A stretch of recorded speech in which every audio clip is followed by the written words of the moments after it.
Halo semuanya, di video kali ini kita akan membuat game sederhana dengan memanfaatkan pemrograman Scratch. Jadi kita akan memasangkan kode-kode untuk membuat objek itu bergerak sesuai yang kita mau. Nah, di sini unicorn ini menghindari kepiting ya. Nah, langsung saja kita coba membuatnya. Kita awali dengan mencari websitenya terlebih dahulu, namanya Scratch. Nah, kemudian setelah ketemu kita join. Untuk yang belum pernah bergabung, kita harus join terlebih dahulu. Kemudian setelah itu kita mengisi username. Nah, ini kalau sudah ditutupin ya, aslinya tuh dituliskan kalau bisa menggunakan nama samaran. Nah, kita juga harus membuat password. Pastikan passwordnya mudah diingat. Setelah itu kita ketuk next. Kita pilih negara kita, kemudian gender kita, kemudian bulan dan tahun lahir, kemudian kita juga mengisi email. Oke, lanjut ini di next aja. Akhirnya kita sudah bergabung. Terus kalau kita mau login atau sign in lagi ya, nah kita bisa mengisi username-nya sama password, kemudian kita next. Kalau kita membuat project baru, kita create project. Terus kita tunggu saat. Nah, di sini layarnya seperti ini. Kalau kita pakai bahasa Inggris, otomatis video tutorialnya itu juga menggunakan bahasa Inggris. Biar bahasa Indonesia, kita bisa mengedit language-nya atau bahasanya disesuaikan dengan bahasa yang kita tahu ya, bahasa Indonesia. Untuk videonya tutorial bisa saya skip. Kemudian kita muncul di layar. Nah, langkah yang pertama adalah kita mencari objeknya terlebih dahulu. Kalau bawaannya ada semacam kucing warna oranye gitu, nah kita bisa pilih objek lain. Kalau saya akan memilih objeknya unicorn mungkin yang berlari.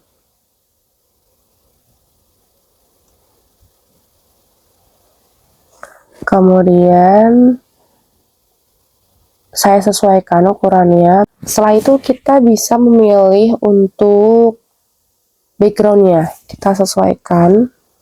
Kalau nanti videonya terlalu cepat bisa di pause dulu atau di stop dulu untuk menyimak lebih lanjut. Nah, kalau sudah seperti ini, langkah yang selanjutnya adalah kita bisa mengedit ukurannya.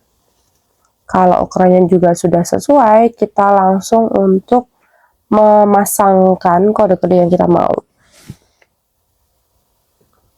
Di sini diawali dengan saya memilih kejadian.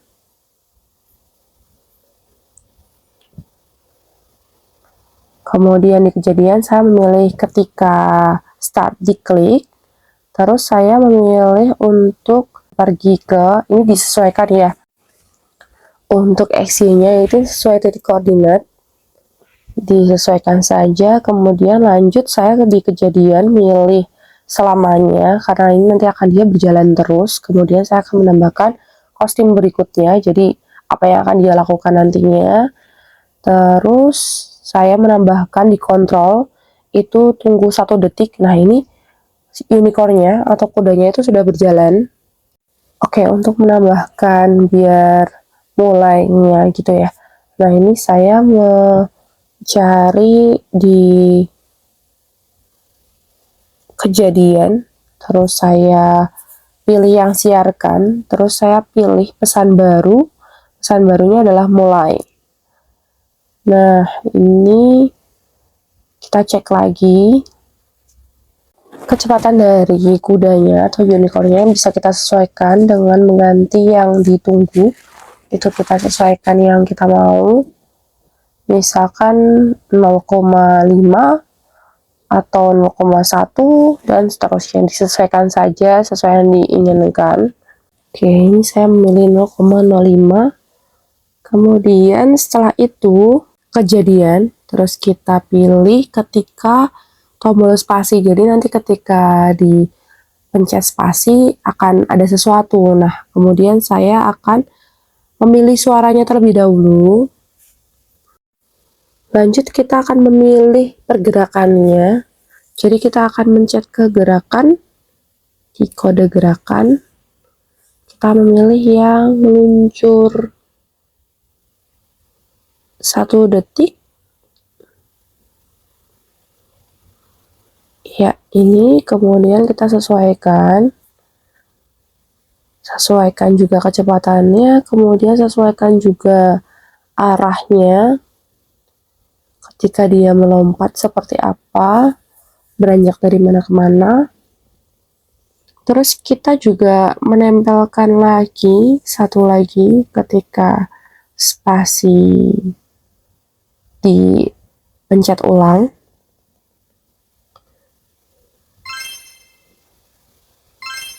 Nah, ini sudah berubah pergerakannya. Kan kalau ini naik ya. Nah, kalau biar dia kembali, kita harus menambahkan juga.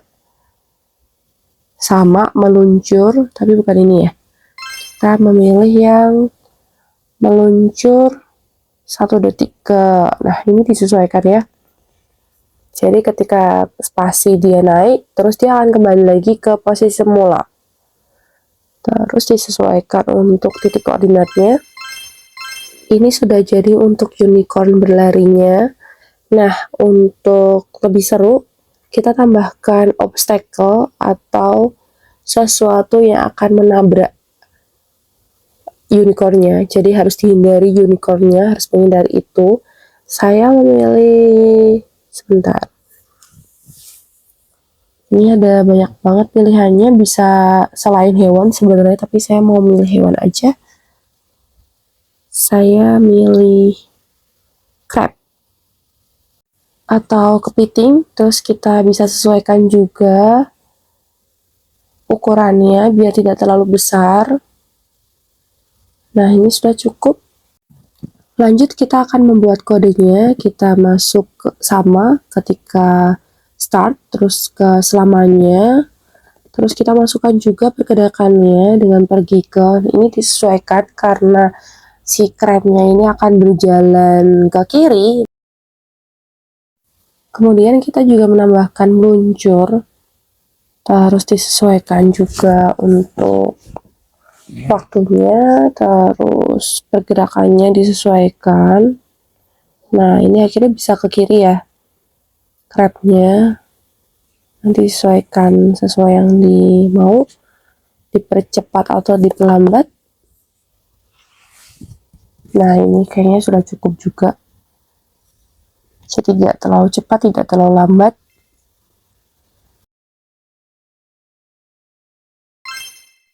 Kita kembali ke unicorn, terus kita bisa sesuaikan juga. Nah, ini kalau sudah berjalan seperti ini, terus kita tambahkan biar animasinya lebih seru.